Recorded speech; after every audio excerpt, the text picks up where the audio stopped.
जय हिंद दोस्तों। मैं अंकित कुमार अपने अजय गुरुकुल में आप सभी का हार्दिक स्वागत करता हूं। आशा करता हूं आप सभी लोग बहुत ही अच्छे होंगे। आज हम लोग यूपी पुलिस और दिल्ली पुलिस को लेकर बहुत ही महत्वपूर्ण क्लास लेकर आए हैं, जो कि अदर कॉम्पिटिटिव एग्ज़ाम के लिए बहुत ही महत्वपूर्ण है। तो दोस्तों, आप सभी लोगों को हमारी इस क्लास की पीडीएफ हमारे टेलीग्राम चैनल अजय गुरुकुल पर प्रोवाइड हो जाएगी। और हमारी इस क्लास में जो है एक लल्लन टॉप सीरीज साथ में चलेगी। इसमें जो है बहुत ही महत्वपूर्ण टॉपिक करवाए जाएंगे। दोस्तों, यदि आप सभी लोग हमारे चैनल पर नए हैं तो हमारे चैनल को सब्सक्राइब अवश्य कर लें और बेल आइकन को दबाना ना भूलें। और वीडियो लास्ट तक जरूर देखें। यदि वीडियो आपको पसंद आए तभी हमारे चैनल को सब्सक्राइब करें।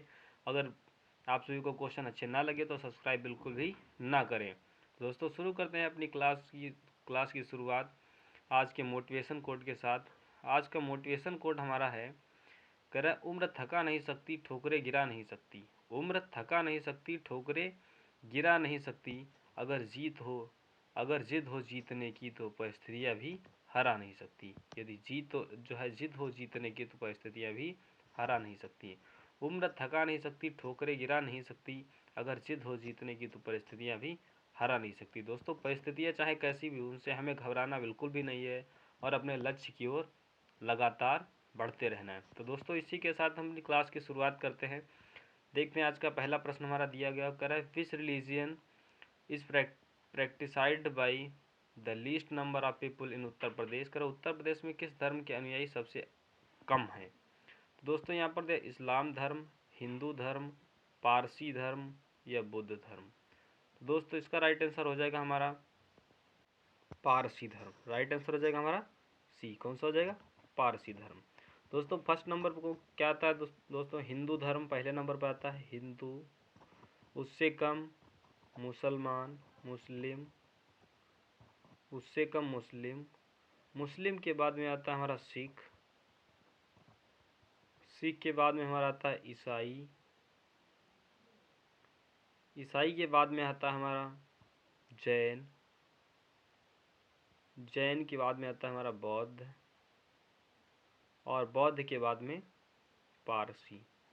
इस तरह से है जो है उत्तर प्रदेश में जो है विभिन्न धर्मों के लोग रहते हैं। सबसे ज़्यादा लोग रहते हैं हिंदू धर्म के, उससे कम मुस्लिम, उससे कम सिख, उससे कम ईसाई धर्म के लोग रहते हैं, और उससे कम जैन धर्म के, और उससे कम बौद्ध, और उससे कम पारसी धर्म के लोग सबसे कम रहते हैं। दोस्तों, इसका राइट आंसर हो जाएगा हमारा सी। पारसी धर्म के लोग सबसे कम रहते हैं। बढ़ते हैं अगले प्रश्न की ओर। अगला प्रश्न हमारा दिया गया है कि which of the following crop is not commonly और widely grow in Uttar Pradesh. कह रहा है कि निम्नलिखित में से कौन सी फसल उत्तर प्रदेश में आमतौर पर या व्यापक रूप से उगाई नहीं जाती है। तो दोस्तों, यहाँ पर दिया गया गेहूँ, चावल, तिलहन, कपास। दोस्तों, जो है हमारी ये गेहूँ और चावल और तिलहन, ये तीनों चीज़ों का उत्पादन उत्तर प्रदेश में प्रचुर मात्रा में किया जाता है। लेकिन कपास जो है, कपास ये हमारी काली मिट्टी में पाई जाती है। जो है इस फसल की अच्छी उत्पादन क्षमता काली मिट्टी में होती है। किस मिट्टी में? काली मिट्टी। काली मिट्टी को हम रेगुर मिट्टी के नाम से भी जानते हैं। रेगुर मिट्टी के नाम से भी जानते हैं। दोस्तों, कपास का सर्वाधिक उत्पादन जो है ये हमारा गुजरात राज्य के द्वारा किया जाता है। किस राज्य के द्वारा? गुजरात राज्य के द्वारा कपास और मूंगफली का भी उत्पादन सर्वाधिक, मूंगफली का उत्पादन भी सर्वाधिक जो है गुजरात राज्य के द्वारा किया जाता है। दोस्तों, कपास जो है ये हमारा उत्तर प्रदेश के द्वारा उत्पादन नहीं किया जाता है। और यहाँ पर पूछ लेता है कि गेहूं के उत्पादन में जो है अग्रणी राज्य कौन सा है, सबसे पहले स्थान पर कौन सा राज्य है। तो दोस्तों, गेहूं उत्पादन में हमारा पहला राज्य कौन सा है? हमारा उत्तर प्रदेश है। कौन सा राज्य है? उत्तर प्रदेश है। और जो है यहाँ पर दिया चावल का उत्पादन सर्वाधिक किस राज्य में होता है। तो दोस्तों, चावल का उत्पादन सर्वाधिक हमारा वेस्ट बंगाल में होता है। कहाँ होता है? पश्चिम बंगाल में सर्वाधिक चावल का उत्पादन किया जाता है। और यहाँ पर दिया दोस्तों तिलहन। तिलहन का उत्पादन सर्वाधिक किस राज्य में किया जाता है? तिलहन का उत्पादन जो है सर्वाधिक हमारा मध्य प्रदेश में किया जाता है। कहाँ किया जाता है? मध्य प्रदेश में किया जाता है। और यहाँ पर दिया कपास। कपास जैसा कि आप सभी को बता चुके हैं, कपास का उत्पादन सर्वाधिक कहाँ किया जाता है? कपास का उत्पादन सर्वाधिक हमारा गुजरात में किया जाता है। कहाँ किया जाता है? गुजरात में किया जाता है। और यदि पूछ लेता है कि हमसे जूट का उत्पादन सर्वाधिक कहाँ किया जाता है, जूट का उत्पादन सर्वाधिक कहाँ किया जाता है, जूट का उत्पादन सर्वाधिक कहाँ किया जाता है, तो दोस्तों जूट का उत्पादन सर्वाधिक हमारा किया जाता है, ये भी वेस्ट बंगाल में ही किया जाता है। कहाँ किया जाता है, वेस्ट बंगाल में।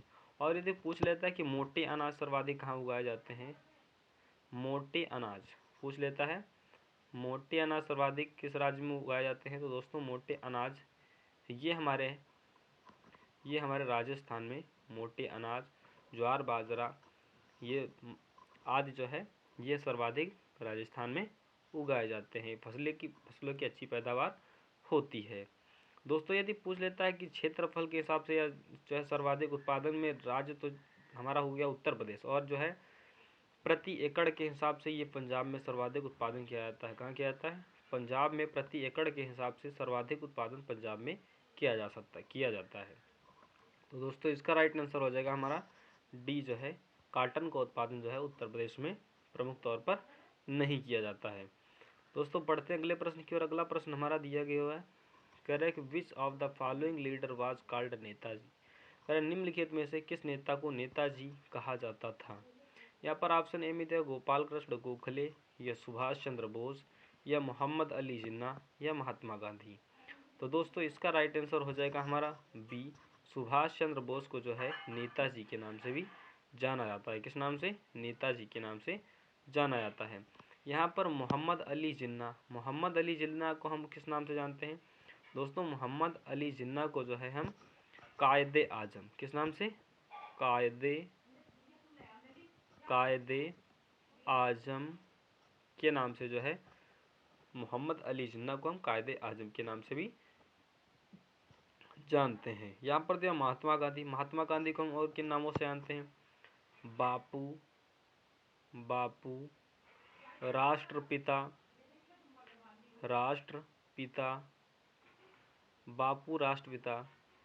महात्मा गांधी को जो है इन नामों से जाना जाता है।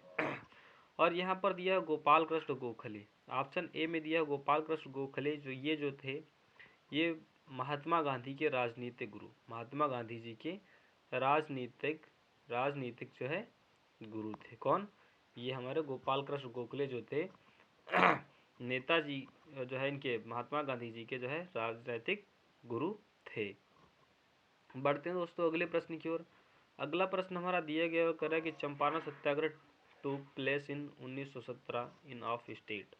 कह रहा है कि 1917 में चंपारण सत्याग्रह किस राज्य में प्रारंभ किया गया था। तो दोस्तों यहाँ पर ऑप्शन ए में दिया पंजाब, या उत्तर प्रदेश, या बिहार, या हरियाणा। तो दोस्तों इसका राइट आंसर हो जाएगा हमारा सी, बिहार में चंपारण सत्याग्रह 1917 ईस्वी में शुरू किया गया था। कब शुरू किया गया था, 1917 ईस्वी में चंपारण सत्याग्रह शुरू किया गया था। किसके द्वारा शुरू किया गया था, तो दोस्तों ये महात्मा गांधी जी के द्वारा शुरू किया गया। इसके द्वारा, महात्मा गांधी जी के द्वारा ये शुरू किया गया था। क्यों शुरू किया गया था, दोस्तों 3/20 दोस्तों 20 एकड़ जो हमें, अगर हम अन्य फसलों की खेती करते थे दोस्तों, 3 एकड़ पर हमें जो है नील की खेती करनी होती। किस चीज़ की, नील की खेती करनी आवश्यक थी। तो दोस्तों इसी के विरोध में जो है ये जो है चंपारण सत्याग्रह 1917 ईस्वी में शुरू किया गया था। दोस्तों इस सत्याग्रह में पूछ लेता है कि तिनकठिया पद्धति किस जो है सत्याग्रह में अपनाई गई थी। दोस्तों जो है नील की खेती जो है 20 हिस्सों में से 3 हिस्सों पर नील की खेती करवाने के लिए अंग्रेज जो है बाधित लोगों को करते थे। तो दोस्तों यहाँ पर इसे हम तिनकठिया पद्धति के नाम से भी जानते हैं। किस नाम से, इसे हम तिनकठिया, किस नाम से, तिनकठिया पद्धति के नाम से भी इसको हम जानते हैं। नील की खेती को तिनकठिया पद्धति के नाम से भी जानते हैं। तो दोस्तों और उसके बाद में यहाँ पर हमारा दिया है अगर पंजाब में जो है पंजाब अमृतसर, ये यहाँ पर जो हमारा 13 अप्रैल 1919 ईस्वी को, कब, 13 अप्रैल 1919 ईस्वी को बहुत ही दर्दमय घटना घटित हुई थी। ये घटना कौन थी, ये हमारी जो थी ये हमारी घटना हुई थी जलियांवाला बाग हत्याकांड। कौन सी, वाला बाग हत्याकांड, वाला बाग हत्याकांड, ये दोस्तों हमारा 13 अप्रैल 1919 ईस्वी को हुआ था। इसमें जो है 1919 ईस्वी में ही एक जो है कानून आया था जिसे हम काला कानून के नाम से जानते थे।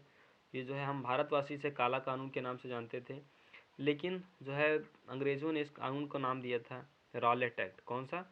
रॉलेट एक्ट नाम दिया था। कौन सा दिया था? Rowlatt act. दोस्तों इस कानून के विरोध में जो है भारतीयों ने ये सभा शुरू की थी। कौन सी सभा?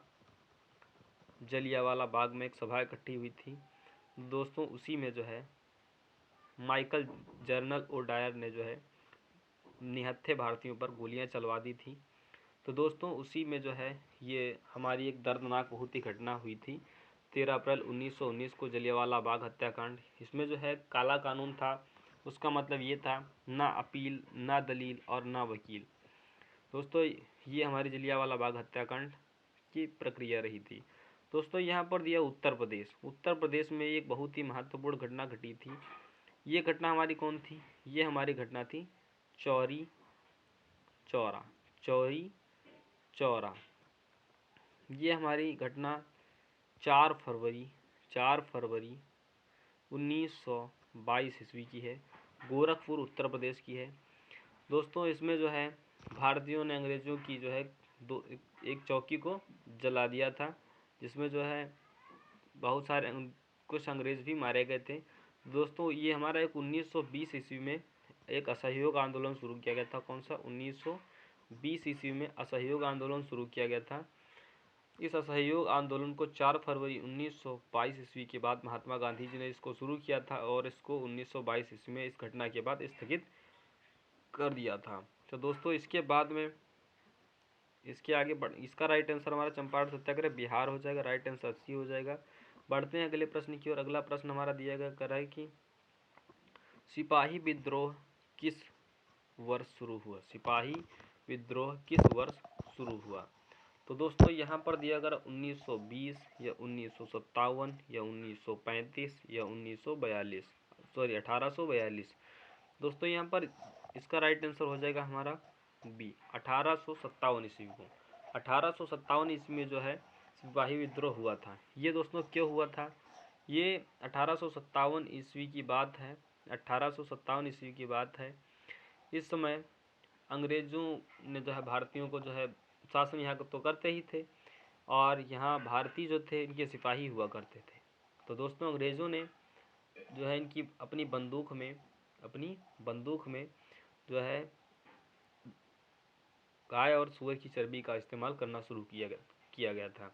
दोस्तों उस बंदूक का नाम था क्या था जिसमें जो है इन्होंने गाय और सूअर की चर्बी शुरू करते, उसका नाम था रॉयल पूछ लेता है कभी, रॉयल एनफील्ड। रॉयल एनफील्ड नामक जो बंदूक थी, इसमें उन लोगों ने गाय और सूअर की चर्बी का इस्तेमाल करना शुरू कर दिया था, और इसकी जो थी गोली बाहर निकल आती थी, और इसका जो छिलका जो था इसको जो है दांत से खींचना होता था। तो दोस्तों इसलिए जो है हिंदू और मुसलमान के जो इसमें सैनिक थे उन लोगों को ये बात अच्छी नहीं लगी, और वहीं से ये सिपाही विद्रोह शुरू हो गया। कभी कभी एग्जाम में पूछ लेता है कि जो है सिपाही विद्रोह 1857 में उस बंदूक का नाम क्या है जिसमें जो है गाय और सूअर की चर्बी का इस्तेमाल किया जाता था। दोस्तों वो हमारी बंदूक कौन थी? Royal Enfield. तो दोस्तों इसका राइट आंसर हो जाएगा हमारा बी। और 1920 ईस्वी में हमने आप सभी को अभी घटना बताई। 1920 ईस्वी में हमारी कौन सी घटना घटी? 1920 ईस्वी में ये हमारा असहयोग आंदोलन हुआ। कौन सा?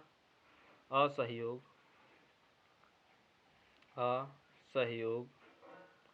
आंदोलन, ये हमारा 1920 ईस्वी में शुरू हुआ। और यहाँ पर 1842 की जगह हम 1942 कर लेते हैं। 1942 में भारत छोड़ो आंदोलन। कौन सा? भारत छोड़ो आंदोलन, ये हमारा 1942 में शुरू किया गया था। दोस्तों इस समय जो है गवर्नर कौन थे? इस समय जो है भारत में गवर्नर थे लिन लिथगो। कौन थे? लिन लिथगो इस समय जो है गवर्नर थे। दोस्तों इसका राइट आंसर हो जाएगा हमारा बी। बढ़ते हैं अगले प्रश्न की ओर। अगला प्रश्न हमारा दिया कर भारत के किस राज्य में सबसे ज़्यादा बांध हैं। भारत के किस राज्य में सबसे ज़्यादा बांध हैं। यहाँ पर है गुजरात, छत्तीसगढ़, मध्य प्रदेश, महाराष्ट्र। तो दोस्तों इसका राइट आंसर हो जाएगा हमारा डी, महाराष्ट्र में भारत के जो है सर्वाधिक बांध हैं। कहाँ स्थित हैं, महाराष्ट्र में। उसके बाद में सेकंड नंबर पर आता है हमारा मध्य प्रदेश और थर्ड नंबर पे आता है गुजरात। इस प्रकार जो है हमारे भारत में बांध हैं, बांधों की संख्या। दोस्तों यहाँ पर यदि पूछ लेता है कि महाराष्ट्र में कोयना बांध बहुत ही महत्वपूर्ण बांध कौन सा है, कोयना बांध महाराष्ट्र में जो है कोयना नदी पर ही कोयना बांध स्थित है। किस नदी पर, कोयना नदी पर ही स्थित है। और ये पूछ लेता है सरदार सरोवर बांध, सरदार, ये गुजरात में स्थित सरदार सरोवर बांध, सरदार सरोवर बांध ये हमारा गुजरात में स्थित है। इसका राइट आंसर हो जाएगा हमारा डी। बढ़ते हैं अगले प्रश्न की ओर। अगला प्रश्न देखते हैं हमारा क्या है। अगला प्रश्न दिया गया कर रहा है कि is the highest peak in Karakoram mountain range. Karakoram पर्वत श्रृंखला में सबसे ऊंची चोटी कौन सी है। नंदा देवी है, या केटू है, या नंगा पर्वत है, या माउंट एवरेस्ट है। तो दोस्तों इसका राइट आंसर हो जाएगा हमारा बी, केटू। कौन सी हो जाएगी, केटू हो जाएगी। इसे माउंट केटू के नाम से भी जानते हैं। किस नाम से, माउंट केटू के नाम से भी जानते हैं। दोस्तों यदि पूछ लेता है विश्व की सबसे ऊंची चोटी का नाम क्या है, उसका नाम हमारा माउंट एवरेस्ट है। क्या है, माउंट एवरेस्ट है। इसकी ऊंचाई हमारी कितनी है, इसकी ऊंचाई हमारी 8,848 मीटर है। कहीं कहीं आप सभी लोगों को 8,850 मीटर भी देखने को मिलेगा। माउंट केटू की हमारी ऊंचाई कितनी है, ये हमारे 8,611 मीटर जो हमारी किसकी है, माउंट केटू की ऊंचाई है। दोस्तों बढ़ते हैं अगले प्रश्न की ओर। अगला प्रश्न देखते हैं हमारा क्या है। अगला प्रश्न हमारा दिया गया अगर भारत के राष्ट्रपति का कार्यकाल कितने वर्षों का होता है। यहाँ पर 10 वर्ष, या 3 वर्ष, या 5 वर्ष, या 4 वर्ष। तो दोस्तों इसका राइट आंसर हो जाएगा हमारा सी, राष्ट्रपति का कार्यकाल कितना होता है, ये हमारा होता है 5 वर्ष होता है। दोस्तों राष्ट्रपति जो हमारा आर्टिकल 52 के में लिखा गया है, भारत का एक क्या होगा, राष्ट्रपति होगा। क्या होगा, भारत का एक राष्ट्रपति होगा। और आर्टिकल 53 में लिखा गया है कि राष्ट्रपति के पास कार्यपालिका की शक्तियाँ होंगी। और इसी प्रकार जो है और से आर्टिकल दिए हुए हैं। दोस्तों यदि पूछ लेता है कि जो हमारा राज्यसभा का कार्यकाल, राज्यसभा के सदस्यों का कार्यकाल कितना होता है। राज्यसभा के सदस्यों का कार्यकाल कितना होता है दोस्तों, ये हमारा होता है 6 वर्ष। कितना होता है, 6 वर्ष होता है। और 1/3 सदस्य ये जो हमारे प्रत्येक 2 वर्षों पर जो है ये रिटायर हो जाते हैं। दोस्तों यहाँ पर पूछ लेता है कि अन्य भी आप ये पूछ लेता है कि एज पूछ लेता है कभी कभी, राष्ट्रपति बनने के लिए क्या एज होनी चाहिए। 35 वर्ष राष्ट्रपति प्रेसिडेंट बनने के लिए जो है, राष्ट्रपति बनने के लिए हमारी 35 वर्ष एज होनी चाहिए। और राज्यपाल बनने के लिए हमारी ये भी 35 वर्ष होने चाहिए। और राज्यसभा का अध्यक्ष बनने के लिए ये हमारे, या सदस्य बनने के लिए हमारे 30 वर्ष एज होनी चाहिए। कितना होनी चाहिए, 30 वर्ष होनी चाहिए। और यदि पूछ लेता है कि लोकसभा का सदस्य बनने के लिए, इसके लिए हमारे 25 वर्ष होनी चाहिए। प्रधानमंत्री बनने के लिए 25 वर्ष एज होनी चाहिए। और जो है ग्राम पंचायत का जो है प्रधान बनने के लिए, ग्राम पंचायत का प्रधान बनने के लिए ये हमारी उम्र 21 साल होनी चाहिए। और वोट डालने की उम्र ये हमारी 18 वर्ष होनी चाहिए। कितनी वर्ष होनी चाहिए, 18 वर्ष होनी चाहिए। ये हमारा 61वां कॉन्स्टिट्यूशन अमेंडमेंट 1989 ईस्वी को हुआ, 1989 ईस्वी में हुआ था। इसके द्वारा है जो उम्र, वोट डालने की उम्र 21 वर्ष से 18 वर्ष कर दी गई थी। दोस्तों इसका राइट आंसर हो जाएगा हमारा सी, 5 ईयर। अगला प्रश्न देखते हैं हमारा क्या है। अगला प्रश्न दिया हुआ हमारा कह रहा है कि सार्वजनिक आपूर्ति हेतु पानी का पीएच मान किस श्रेणी में होता है, कि सभी को पीने के लिए किस श्रेणी का पानी दिया जाना चाहिए। यहाँ पर दिया कर 3.5 टू 6.5, या 8.5 से 10.5, या 6.5 से 8.5 तक, या 10.5 से 13 तक। तो दोस्तों इसका राइट आंसर हो जाएगा हमारा बी, 6.5 से 8.5 5 तक का जो है पानी पीने के लिए आपूर्ति किया जाता है। दोस्तों पीएच जो है पीएच स्केल किसने दिया? पीएच स्केल जो है पीएच पैमाना किसने दिया था? ये हमारा सोरेनसन जी ने दिया था। किसने दिया था? सोरेनसन जी ने। किसने? सोरेनसन जी ने जो है पीएच स्केल किसने दिया था? ये हमारा सोरेनसन जी ने पीएच पैमाना दिया था। दोस्तों 7 के नीचे जो है 7 के नीचे पैमाना होगा तो क्या होगा? वो हमारा क्या होगा? अम्ल होगा। और 7 के ऊपर का पैमाना होगा तो हमारा क्या होगा? ये हमारा होगा क्षार। क्या होगा? क्षार। और यदि केवल मात्र 7 है तो ये हमारा क्या होगा? ये हमारा उदासीन होगा। क्या होगा? उदासीन होगा। इसका राइट आंसर हो जाएगा हमारा बी, सी। हाँ बी होगा, राइट आंसर बी ही होगा। यहाँ पर ऑप्शन बी दिया हुआ है। बढ़ते हैं अगले प्रश्न की ओर। अगला प्रश्न हमारा दिया गया हुआ है, कह रहा है कि which of the following is not source of methane emission. निम्नलिखित में से कौन सा विकल्प मीथेन के उत्सर्जन का स्रोत नहीं है? तो दोस्तों यहाँ पर दिया मोटर वाहन, पशुधन, धान के खेत या गन्ने के खेत। तो दोस्तों इसका राइट आंसर हो जाएगा हमारा ए, मोटर वाहनों में जो है मीथेन के उत्सर्जन का स्रोत नहीं है। दोस्तों पशुधन यानी जहाँ पर पशु रहते हैं वहाँ पर जो है पशु जुगाली करते हैं या पशु के गोबर से मीथेन गैस हमें मिलती है। कौन सी मिलती है? मीथेन गैस मिलती है। और यहाँ धान के खेतों में भी मीथेन गैस होती है और गन्ने के खेतों में भी मीथेन गैस पाई जाती है। बढ़ते दोस्तों अगले प्रश्न की और। अगला प्रश्न देखते हैं हमारा क्या है। इसी के साथ हम लल्लन टॉप सीरीज के कुछ बहुत ही महत्वपूर्ण प्रश्न देखते हैं क्या है। लल्लन टॉप सीरीज में हमारा क्या दिया हुआ है? लल्लन टॉप सीरीज में देखते हैं आज क्या दिया हुआ है। लल्लन टॉप सीरीज ये जनसंख्या टॉपिक पर आज हम लोग चर्चा करने वाले हैं। किस टॉपिक पर? आज हम लोग जनसंख्या टॉपिक पर जो है चर्चा करने वाले हैं। दोस्तों यहाँ पर देखते हैं, यहाँ पर जनसंख्या टॉपिक यहाँ से यहीं से शुरू कर देते हैं हम। कलर चेंज कर लेते हैं। यहाँ पर हमने कलर चेंज कर लिया। जनसंख्या दोस्तों, जनसंख्या सर्वप्रथम किस देश ने शुरू की? दोस्तों ये हमारा 1749 ईस्वी की बात है। 1749 ईस्वी में जो है सर्वप्रथम जनसंख्या स्वीडन ने जनगणना शुरू की। किसने की? स्वीडन ने सबसे पहले 1749 ईस्वी में जनगणना शुरू की थी। उसके बाद में दोस्तों 1790 ईस्वी में जो है यूएसए किसने? अमेरिका ने सबसे पहले जनगणना 10 की आधार पर जनगणना सर्वप्रथम अमेरिका ने शुरू की। उसके बाद में भारत में जो है 1700 जो है 1872 ईस्वी में जो है लॉर्ड मेयो के काल में, किसके? मेयो के काल में जो है जनसंख्या जो है जनगणना शुरू कर दी गई थी। किसके? लॉर्ड मेयो के कार्यकाल में। उसके बाद में 1881 में, कब? 1881 ईस्वी में जो है रिपन के काल में, किसके? रिपन के कार्यकाल में 10 की आधार पर जनगणना शुरू की गई थी।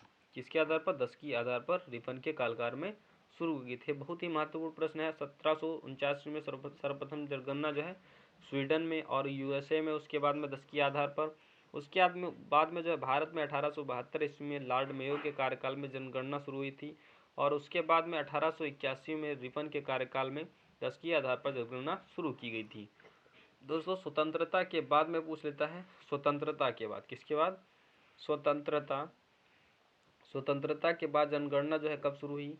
पहली बार कब हुई? तो दोस्तों ये हमारे 1951 ईस्वी में स्वतंत्रता के बाद पहली जनगणना कब हुई? 1951 ईस्वी में हुई थी। कब हुई थी? 1951 ईस्वी में हुई थी। और पूछ लेता है दोस्तों सन 2011 की जनगणना जो है किस नंबर की जनगणना थी? तो दोस्तों सन 2011 की जनगणना ये हमारी 15वें नंबर की थी। किस नंबर की? 15वें नंबर की थी। और यदि पूछ लेता है स्वतंत्रता के बाद, किसके? स्वतंत्रता के बाद किस नंबर की जनगणना थी? तो दोस्तों स्वतंत्रता के बाद ये हमारी 7वें नंबर की जनगणना थी। किस नंबर की? 7वें नंबर की जनगणना थी दोस्तों। और जो है हमारी जनगणना 2011 के अनुसार जो है सर्वाधिक जनसंख्या किस राज्य में है? तो सर्वाधिक जनसंख्या किस राज्य में है? सर्वाधिक जनसंख्या ये हमारी किस राज्य में है? ये हमारे उत्तर प्रदेश में है। और सबसे कम किस में है? सबसे कम किस राज्य में है? सबसे कम ये हमारी सिक्किम में है। कहाँ है? सिक्किम में सबसे कम जनसंख्या है। दोस्तों जनसंख्या जो है 2011 के जनगणना के अनुसार जो है ये हमारे विश्व की जनसंख्या का कितने परसेंट हमारे भारत में जनसंख्या है? 17.5 जो है विश्व की जनगणना जो है 2011 जनगणना 2011 के अनुसार विश्व की जनसंख्या क्या 17.5% है। और ये हमारा विश्व में जो जनसंख्या के स्थान में जो है भारत दूसरे नंबर पर आता था, लेकिन अब जो है पहले नंबर पर आ चुका है। इस समय जो है पहले नंबर पर है, दूसरे नंबर पर चाइना है और तीसरे नंबर पर अमेरिका जनसंख्या के मामले में है। तो दोस्तों यहाँ पर 10 के आधार पर पूछ लेता है तो इसकी वृद्धि दर ये हमारी 17.6% जो है ये 10 की वृद्धि दर रही थी। दोस्तों यदि पूछ लेता है कि जनगणना 2011 के अनुसार सर्वाधिक साक्षर राज्य कौन सा है? सर्वाधिक साक्षर राज्य हमारा केरल था। कौन सा था? केरल था। और सबसे कम शिक्षा किस राज्य में थी? ये हमारी बिहार में थी। कहाँ थी? बिहार में।